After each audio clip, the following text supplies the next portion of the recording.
where the bad pianos start to show. Keys all out of tune, just watch them go. Welcome to Adam and Joe talking nonsense on the Outside Scoop podcast show.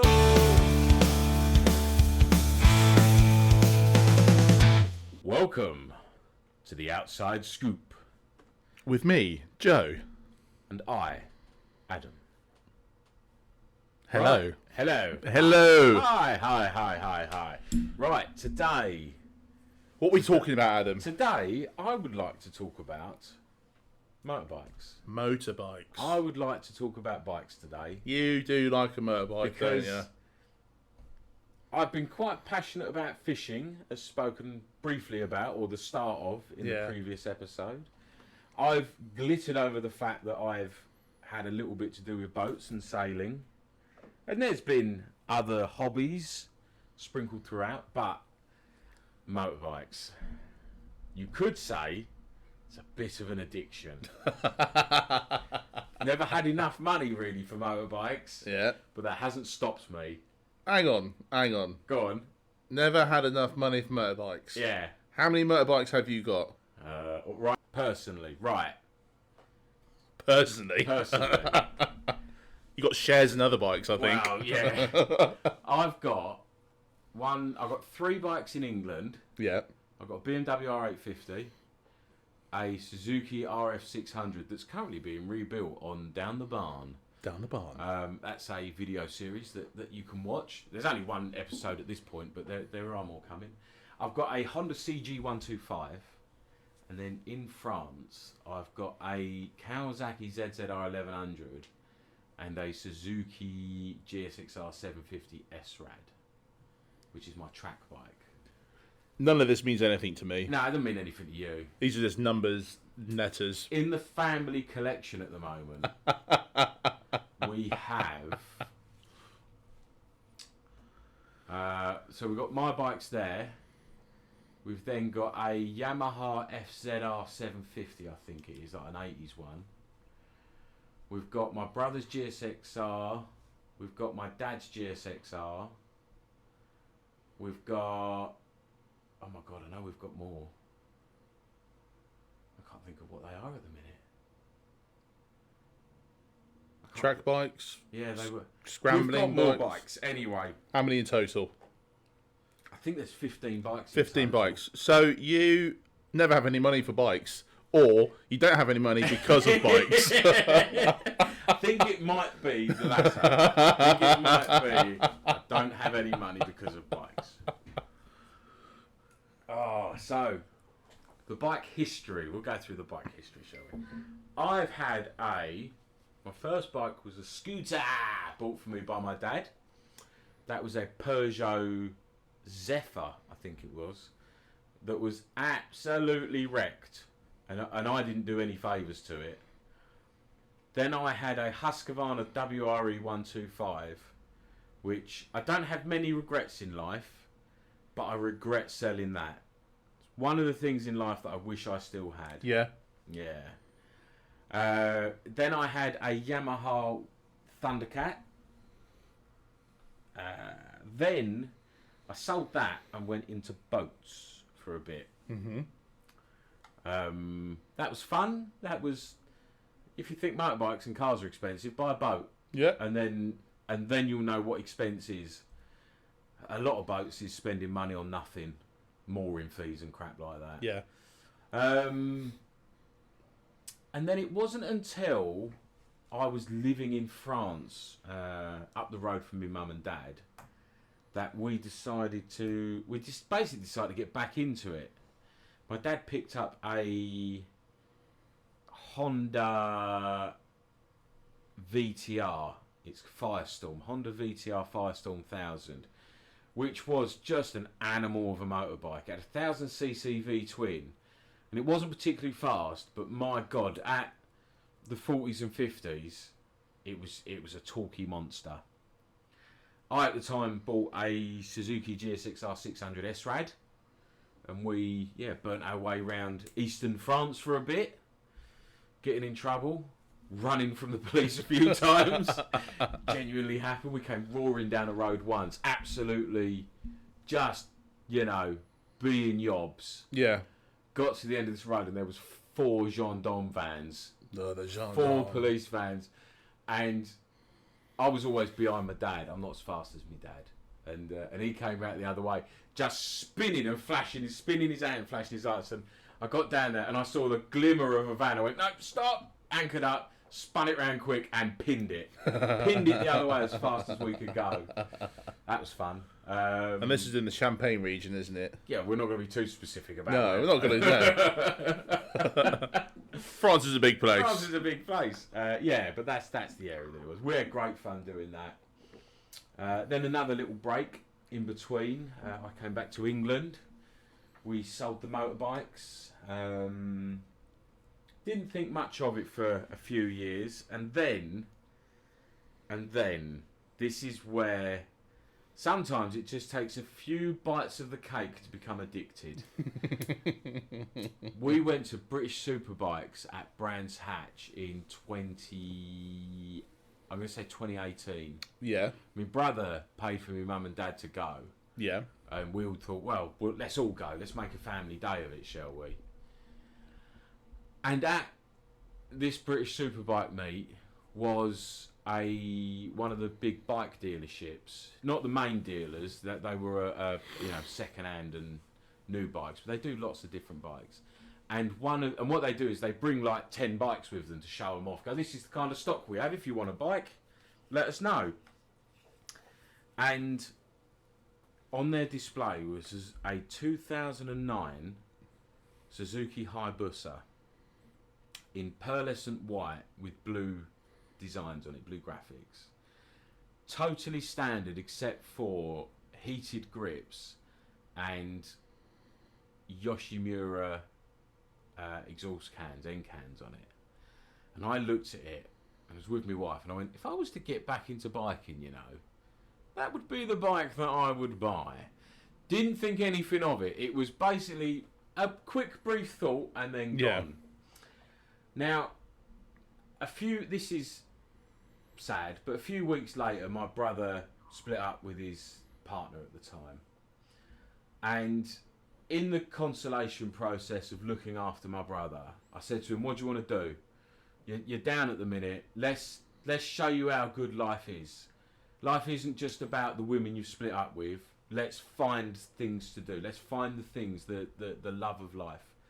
And he said to me, I've always wanted to go on a motorbike trip through Europe. And I said, let's do it then. And he was a bit taken aback by it. He was like, what? I said, let's do it. Yeah. Let's not think about this. Let's not talk about it. Let's do it. What bike do you want? He said, I want a GSXR 1000. And so we had a look. We looked for it. Sorry, I was trying to remember the story a little there. We thought, right, let's find one. Let's find what's there. At this point, I had already decided in my head, I'm going to see if that Hayabusa is still available. I was like, I think I already know what bike I'm buying. Yeah. So I rang them. I can't remember the name of the firm now. Big firm though, in Gloucestershire, I think. Yeah. Rang them up. Have you got that 2009 plate Suzuki Hayabusa? He goes, yes, I have. I went, give me a minute. And I took the loan out, rang him back up and went, can you deliver it to me? Yeah. How soon can you deliver it? He went, I'll get it to you within the week. I'm like, excellent. Is there anything wrong with it? Because I'm going to buy this sight unseen. I need a warranty. He went, there's nothing wrong with it. We'll give you, I think he gave me 6 months free. That's how sure he was of it. And transferred in the money. I think it was $6,500. Yeah. Transferred in the money. Less than 4 days later, a van turns up with my honest, glorious Suzuki Hayabusa. I've never been so in love with a motorbike. And I don't have many regrets, as I said with the Husqvarna earlier, but there will be a theme here. Yeah. I regret selling every single motorbike I've ever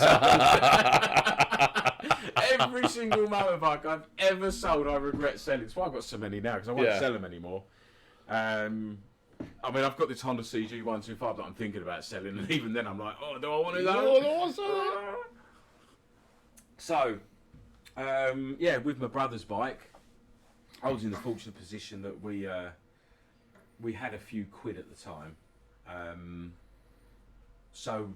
yeah, we found this 2010 plate Suzuki GSXR 1000.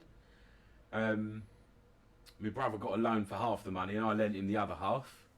And we went and bought it. We just bought it. It was like, we're not mucking about with this. We're just going to do this holiday. Yeah, and it was...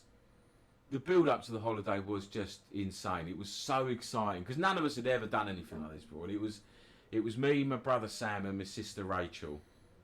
None of us have ever done anything like this. The idea is that Rachel goes on the back of my bike, because I'm all right with pillions. I'm quite happy with it. I think Sam gets a bit tied up with a pillion on the back. Yeah. Whereas I've just got used to dealing with a pillion. And yeah, we decided what we were going to do. We spent an afternoon planning the trip. We were in Rachel's back garden. We said, right, where are we going to go? Right, the plan was we were going to go to, I think it was Saarbrücken.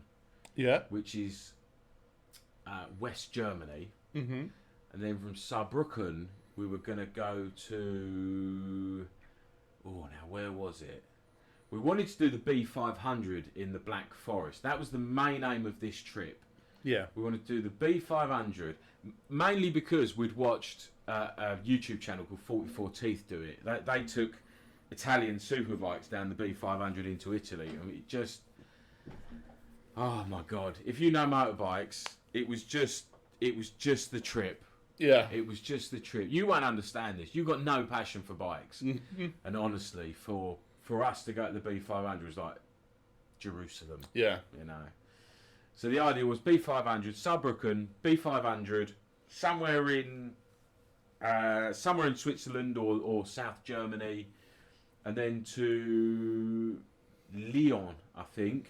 Lyon. Which I think is one of those southern cities in France, and Yeah. then over to our parents who are Limoges way, a few days with our parents, and then ride home via the New Haven to... I can never remember the French town name, but you'll know the ferry. It's the New Haven ferry to France. Is it Roussel? No, it's New Haven to Dieppe. Right. That's it, it's Dieppe. And the trip started on a max... We were on a high throughout the whole trip. But my God, we did not stick to the plan. The idea was get to France nice and early and go to Saarbrücken. Mm. That's what we were going to do. But in my head, it was also, we're here for Sam. Sam. I want to make sure Sam has a great time. That was my only concern on that holiday. Gotta look after Was Sam. to make sure Sam had a great time. Yeah. And I said to him, what do you want to do? And he goes, well, what's close? I said, well, we're in France, and we're familiar with France. I said, in Belgium, if you get off the Eurotunnel, Belgium is about 30 minutes north from where you are. Mm. I said, Belgium's just up there. He goes, what's Belgium famous for? I was like, I think chips and mayonnaise and duty-free kind of, you know. I'm fairly sure that's what Belgium's famous for. Also being the centre of the European Commission and stuff like that. Yeah. He goes, let's go get chips in Belgium. Yeah. And that was the start of every single waypoint being missed. So we found it was basically a truck stop. Yeah. With great chips and burgers. Yeah. Great chips and burgers. And we sat there and I had a beer. Sam had a beer. Not a large beer, a small beer. Rachel had 2 or 3 beers. Because She could. Because she wasn't driving. And we had our burgers and chips and we were having a great time. I was like, right, shall we get on then? And I had a look at my phone and I thought, right, if we follow this route here, just sort of memorising this route. It's like, yeah, if we follow this route, we will get to Saarbrücken in about 4 hours. What actually ended up happening is I missed a turning and we ended up in the centre of Brussels. And we ended up in the centre of Brussels at 3 o'clock in the afternoon. Yeah. We didn't want to go to Brussels. We didn't want to go to any cities.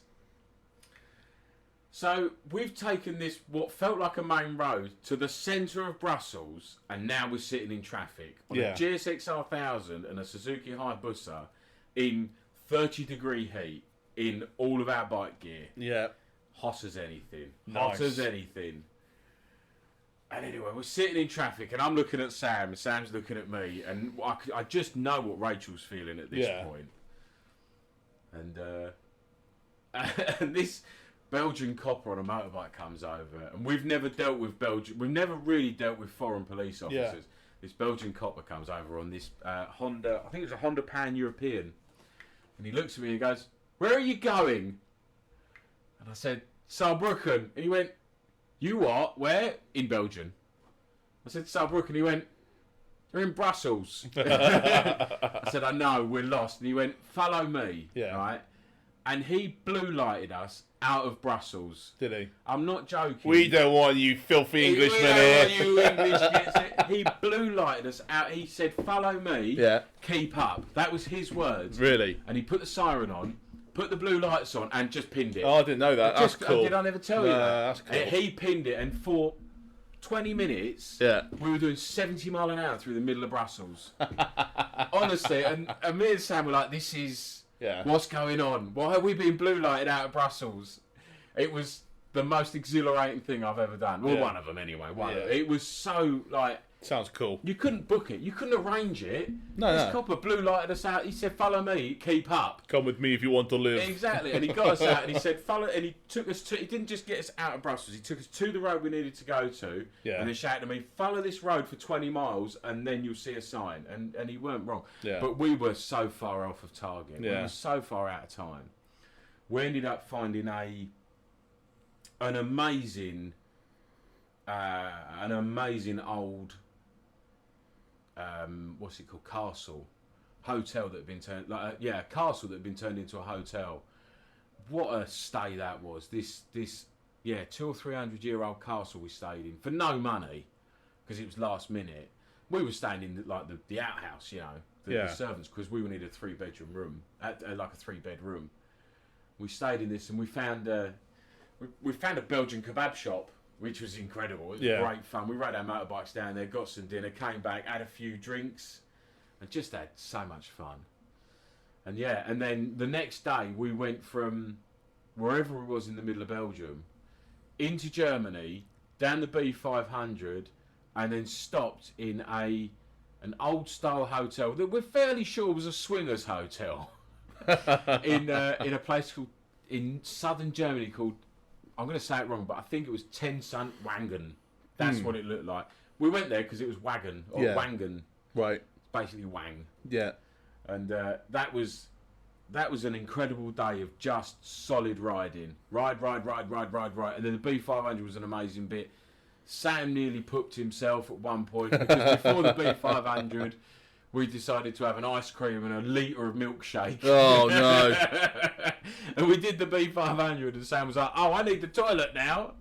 And he destroyed this this truck stop toilet. You couldn't go in the shop. Split the bowl. The smell. Yeah, and then it was from then it was just, we went to Switzerland and was on our best behaviour in Switzerland because we've heard the horror stories of you get caught doing 10 mile an hour over the speed limit and it's a €3,000 fine, well, Swedish franc fine, and they take your motorbike off you. Do they? So we were very careful through there. Did I say Sweden or Switzerland? I can't remember. I mean Switzerland. Switzerland. You might Whatever have said the word that. I said, I mean Switzerland. Got to France. France was quite funny because we went up to Chamonix, which is where you can get to Mont Blanc. Yeah. And really disappointed my sister that night. Did it? Yeah, because she got off the bike and was like, "Oh, this is lovely. We can have ourselves a fondue and some glasses of wine and look at the mountains." And unfortunately, Sam and I knew we still had another 3 hours. This was at 7 o'clock at night. Yeah. We still knew we had 3 hours of riding to go to get to Lyon. Oh, no. Oh, no. And riding through Lyon was a nightmare. The traffic was insane. We couldn't find... Even at that time of night? We thought we'd booked a hotel. It wasn't a hotel. It was like an Airbnb. Yeah. And we had to put this code in. And I was knackered and angry at this point. And I couldn't get this code into this lock. I had to email the people. There was no signal in the hallway that I was in. Yeah. So every time I got it wrong, I had to get back in the lift, go back outside, come back in. And it was anyway, we got in the end. Had a bit of pizza. Yeah. And then the holiday kind of comes into landing. Yeah. We get to my mum and dad the next day. Spend a few days with them. My dad and my brother go out on the bikes together for a day or so. They have some fun. I just sit because I like sitting next to the lakes. Yep. Yeah, and then we went home. Then we got the bikes home. Found an incredible Chinese near Dieppe. Yep. Yeah, and then back to England. And that was a great time. That was a great time. And if anybody ever gets the chance to do a jaunt through Europe on, even if you go just drive through Europe, you use what you've got if you have to. Yeah. But do it, and you'll just have fun.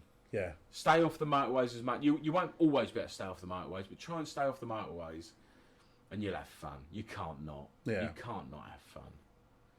That's the key with any road trip. You can't road trip motorways. No, you've got to. Well, sometimes you have to.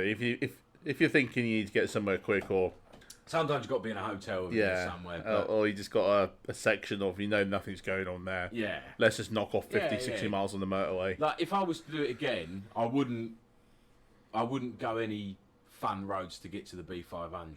Yeah. I would just get to the B500. Get there. Because Germany is like East France is a bit boring. But West Germany is wow. Yeah. So much fun, so pretty. The Black Forest is an incredible place. And it's all great fun. So but yeah, just take what you've got and go. Yeah. And go. Just do it. Just do it. I reckon that's phase 1 of my motorbike stories. Oh, another series. Yeah. Everything's going to be a series. Because if we just sat here talking, we'd be here for 8 months solid. Yeah. Run out of space on my laptop and never get anything uploaded. Nothing. And you lot would have to listen through hundreds of hours of rabbiting. Yeah. Which is the point, but we do need to split it out into episodes. Yeah. So yeah, that's... At this moment in time, I have a Suzuki Hayabusa. And that's it. That's all I've got. I've got one motorbike. Yeah. In the story. Some might say one's enough. And I would call those people liars. Anyway, thanks for listening. See you next time. Thanks, bye-bye. Where the bad pianos start to show, keys all out of tune, just watch them go. Welcome to Adam and Joe talking nonsense on the Outside Scoop podcast show.